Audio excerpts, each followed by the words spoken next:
Senhores telespectadores, tenho o maior prazer em os ver de novo nos horizontes da memória. Hoje vou-lhes falar de uma coisa que até podem achar que não é muito importante, porque é uma coisa pequena, mas não são as coisas maiores que são as mais importantes. Eu lembro-me na instrução primária, a gente tinha que aprender de cor os rios. Bom, alguns que são da minha idade ainda se lembram: Minho, Lima, Voga, Cávado, Ave, Douro. Eram os mais importantes, porque entre o Ave e o Douro corre um rio que teve uma importância decisiva para a modelação da paisagem humana e eu acho que até para o curso da história no norte do país. É o rio Lessa. Estão em frente do rio Lessa. Olha, isto agora, assim a esta hora da manhã, parece um pequeno paraíso lírico. Os senhores não imaginam o que isto é quando o sol aperta. Até há uma rivalidade, eu não digo que seja um campeonato, mas há uma rivalidade. Qual é o rio mais sujo que há em Portugal? É o Lessa, que pertence ao Porto, ou é o Trancão, que pertence a Lisboa? Quer um, quer outro, a gente não pode lá estar sem tapar o nariz. E também quer um, quer outro, há 100 anos, eram excelentes lugares de águas puras, onde vinham os pescadores. Também é verdade que um e outro estão agora a ser, enfim, a ser saneados, a ser purificados. Aqui fica esta proposta. Neste campeonato entre Norte e Sul, vamos ver quem se salva mais depressa. Se o Lessa, se o Trancão. Por agora, acho que estão empatados. Acho que estão empatados demais. Gostava de ver estas obras andar mais depressa. A importância histórica do rio Lessa, eu vou ali tentar subir a um castro romano que fica aqui mesmo a Cavaleiro do Rio, para lá vamos compreendê-la melhor.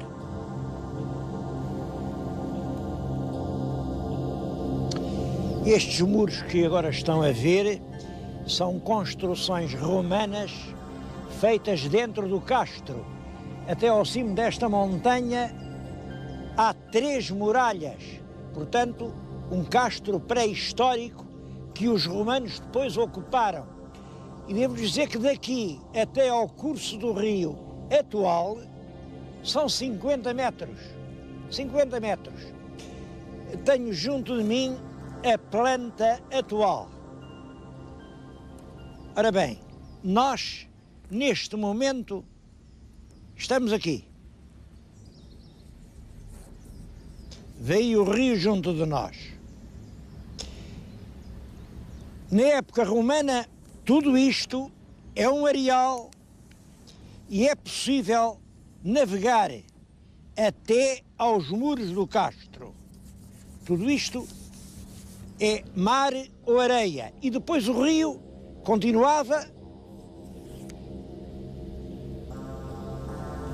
Este rio vai nascer em Passos de Ferreira, na Citânia de Sanfins. No meio do rio há o Castro do Padrão, quer dizer, o rio funciona, é uma espécie de medula da terra da Maia. São estas águas que tornam as terras extremamente férteis. Cria-se aqui muito gado, sobretudo gado vacum. E é com esse gado que se abastecem as frotas que passam para o sul. Isso vai fixando aqui populações, naturalmente, populações de agricultores, populações de mercadores, muitos judeus, e nascem assim 2 povoados, bem, que hoje são gêmeos, mas que durante muito tempo foram populações rivais. Lessa, do lado norte do rio, e Matosinhos, do lado sul. Era o estuário do Lessa a alternativa à entrada no Rio Douro. O Rio Douro, que era perigosíssimo, evidentemente, no mau tempo. Os navios vinham aqui a Lessa até a Matosinhos. Vinham aqui a Matosinhos, a este estuário, que até era marcado no mar por uns rochedos. Havia uns rochedos abruptos, um, outro, muitos. A esses rochedos dava-se o nome de leixões. Um leixão era um perigo para a navegação. E foi assim que surgiu a ideia de, com uma forte muralha, unir vários leixões e, desse perigo constante, fazer um ancoradouro seguro. Nasceu assim o Porto de Leixões.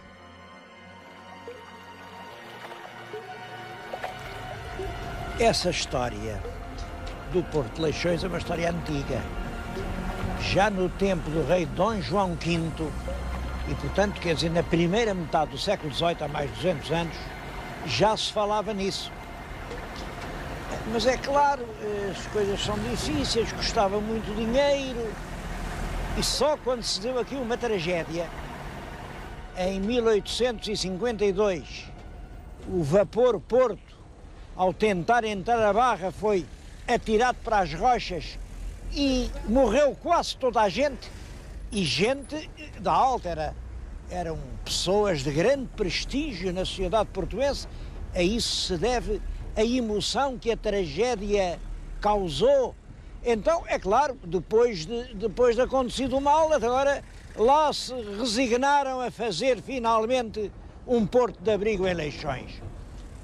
Só que o navio afundou-se em 1852, o primeiro plano estava pronto em 54, aí começam as discussões todas, é melhor aqui, não pode ser, não está bem, não sei o quê.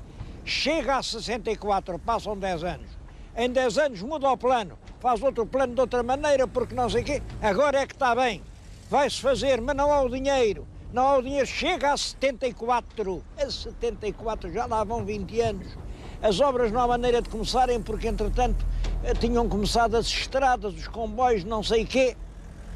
Em suma, é no fim do século, já perto de 1890, que se começa a construir o Porto de Leixões. Ainda hoje lá estão as máquinas enormes, chamam-lhe os titãs, que pedra a pedra foram construindo uma muralha e roubando todo aquele grande espaço ao mar. Bom, mas era tarde e o Porto não tardou a assorear, encher-se outra vez de areias, começaram as dragagens, aí resolvem, isso agora já no nosso século, 1936, 40, mais obras, metem o Porto pela terra dentro, o que era o antigo leito poético do Rio Lessa. Olhem, transformou-se nisto, é uma grande doca, uma doca dos anos 40, depois em 70 outra doca, depois mais outra doca, só que entretanto era tarde. Este era o grande porto para onde foram centenas de milhares de portugueses para o Brasil, e acabou a navegação para o Brasil. Este era o grande porto para onde vieram da África milhões de toneladas de algodão que alimentaram as indústrias do Val do Ave.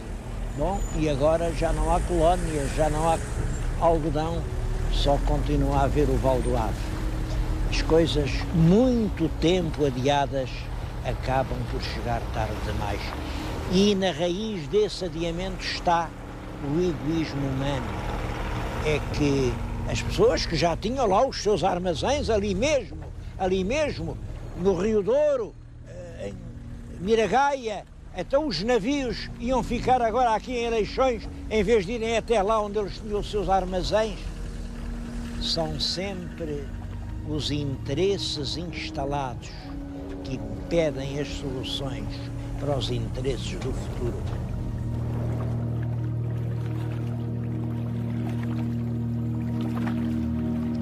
Durante muito tempo, este estuário do Lessa foi uma espécie de porta de saída dos portugueses que iam para o Brasil. Naturalmente, os portugueses chegavam lá e tinham saudades da sua terra. Quando havia dificuldades, eles encomendavam-se, era realmente ao Bom Jesus de Matosinhos. Eu acho que é muito importante este tema da ligação entre Matosinhos e o Brasil. Muitos senhores telespectadores provavelmente não sabem que o principal santuário barroco brasileiro se chama do Bom Jesus de Matosinhos. É o santuário de Congonhas do Campo. Foi lá que trabalhou anos e anos o Aleijadinho. O Aleijadinho era um escultor de origem portuguesa que foi perdendo, a certa altura já não tinha mãos, era com os cotos que agarrava o ferro e ia trabalhando nos rijos troncos de madeira as suas imagens. E todos sabem que hoje as imagens do Aleijadinho são património da humanidade. O que pouca gente lembra é que o Aleijadinho trabalhou a pensar aqui neste Bom Jesus da Foz do Lessa. Aqui também havia um santuário, o Santuário da Origem à Misericórdia. Eu estou justamente a falar-lhes no museu mantido pela Santa Casa da Misericórdia do Bom Jesus de Matosinhos. É um pequeno museu, mas acho que é um museu absolutamente inesquecível. Tudo isto são lembranças de milagres ou de promessas ao Bom Jesus. Eu acho estas cartas absolutamente deliciosas. Esta está escrita num papel finamente recortado. Só o papel é uma pequena maravilha. É claro, o papel diz isto. É um homem que vai para o Brasil, ele vai em 1867 e diz isto: oh meu Bom Jesus, eu só lá queria estar 10 anos, mas queria ganhar aí 10 contos por ano. 10 contos por ano, se me fizeres esse milagre, eu quando vier dou um continho para a tua festa. Um conto. Isto é mais tarde, em 1881, este homem é mais apressado. Se vós permitirdes que eu por todo este ano, ou em princípio do ano que vem, regresse à pátria com 10 contos de réis fortes, eu prometo mandar colocar um relógio novo, igual ao da Igreja de Lapa, e dar ainda 2 libras de esmola. Reparem, o especulador vinha com 10 contos fortes, dava 2 libras de esmola. Porque há muitas cartas de amor. Eles vão para o Brasil a sonhar com tudo, não é só com dinheiro, é também com um futuro feliz. Há uma carta aqui, esta que eu lhes vou ler, vejam. É de 1871. Se me permitires que eu lá case com uma rapariga virgem, de sangue como o meu, branca, bonita, prendada, que não tenha nenhum defeito, que em tudo seja perfeita, que seja de boa família, que tenha boa educação, que a sua beleza não desmereça e que seja mais nova que eu aí, uns 8 ou 12 anos. Eu não sei se o Bom Jesus lhe fez esse milagre, mas fez muitos outros. Aqui neste museu há imensos ex-votos. Olhem, vejam, aquele navio era uma corveta, a corveta Cabo da Boa Esperança, vinha da Bahia para Portugal. Quando chegou à linha quer dizer, quando atravessava o Equador, apanhou uma tempestade. Vejam como toda a gente se meteu num pequeno bote e salvaram-se, chegaram aqui, lá está o quadro na parede. Vale a pena vir a este museu para conhecer os grandes portugueses do Brasil. Olhem, está ali um quadro que mostra 5 ilustres figuras da sociedade brasileira. É curioso, 1, 2, 3, 4, acho que aquele quarto é o que se chamava Salgado Zenha. Salgado Zenha deve ter sido avô ou bisavô do meu prezado colega na advocacia, Dr. Salgado Zenha, que morreu há pouco tempo.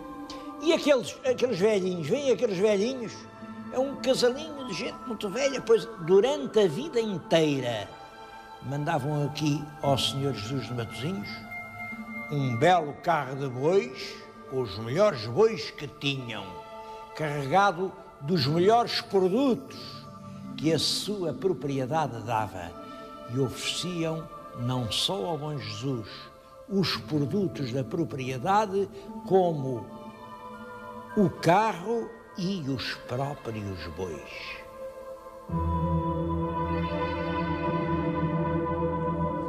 E foi com essas esmolas que se ergueu o templo. Eu penso que este santuário de Matosinhos está construído com 300 anos de piedade dos imigrantes, principalmente dos imigrantes. Gente aqui da Terra da Maia que vendia tudo quanto tinha para pagar uma passagem para o Brasil e de lá não se esquecia, ia mandando ano após ano o seu óbolo para o Bom Jesus de Matosinhos. Começou no século XVI, o que estão a ver, esta fachada atribuída ao Nasoni é do século XVIII, ainda lá há coisas do século XIX, mas vale a pena entrar,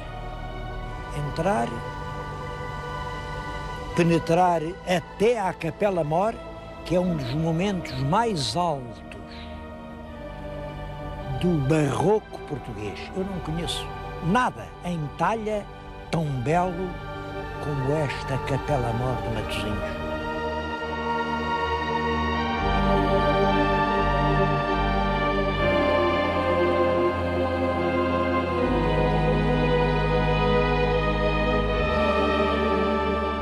Estão em quadros, não são quadros pintados com pincéis, são quadros esculpidos na madeira, os grandes passos da Paixão do Senhor.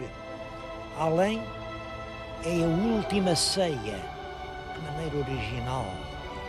Depois, o Senhor passa com os seus discípulos a última noite no Horto das Oliveiras. Depois vieram chamá-lo, lá está ele, perante o sumo sacerdote, que o deixou condenar. Ali é a flagelação, está a ser açoitado. Depois coroaram-no de espinhos. Ali é o exe homo, apresentaram-no ao povo, eis o rei dos judeus. Obrigaram-no a carregar a sua própria cruz.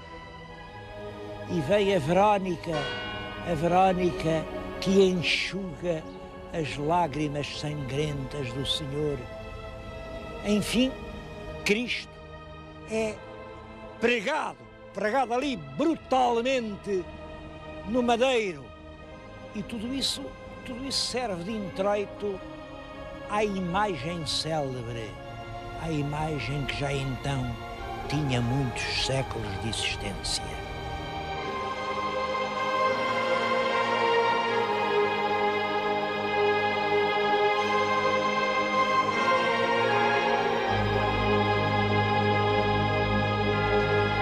A história desta imagem é, de facto, muito curiosa.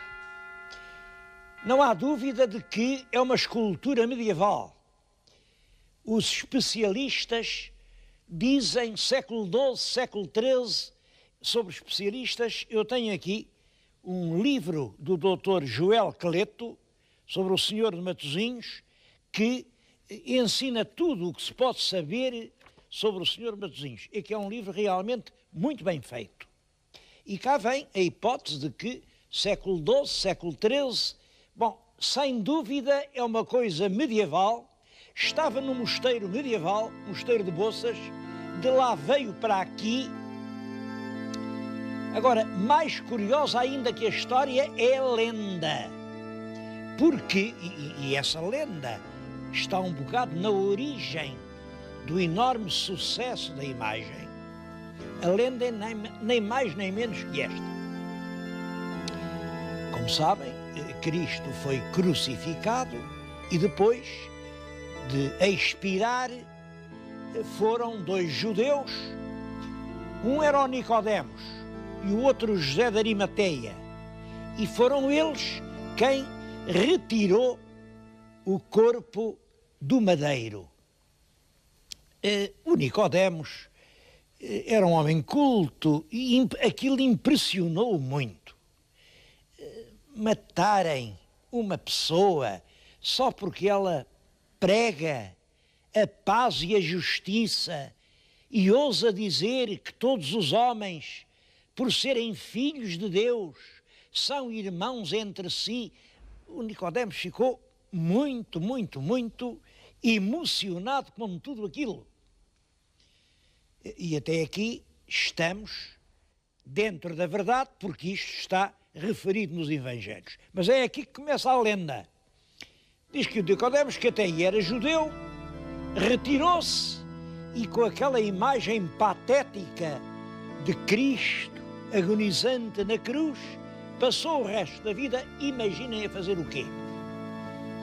Com, enfim, os seus instrumentos de carpinteiro, embora ele não fosse carpinteiro, ele era professor, era um intelectual, a fazer estátuas de Cristo em tamanho natural, exatamente como ele o tinha visto, e tentava dar à face exatamente aquela expressão de angústia e espanto com que o viu a expirar na cruz.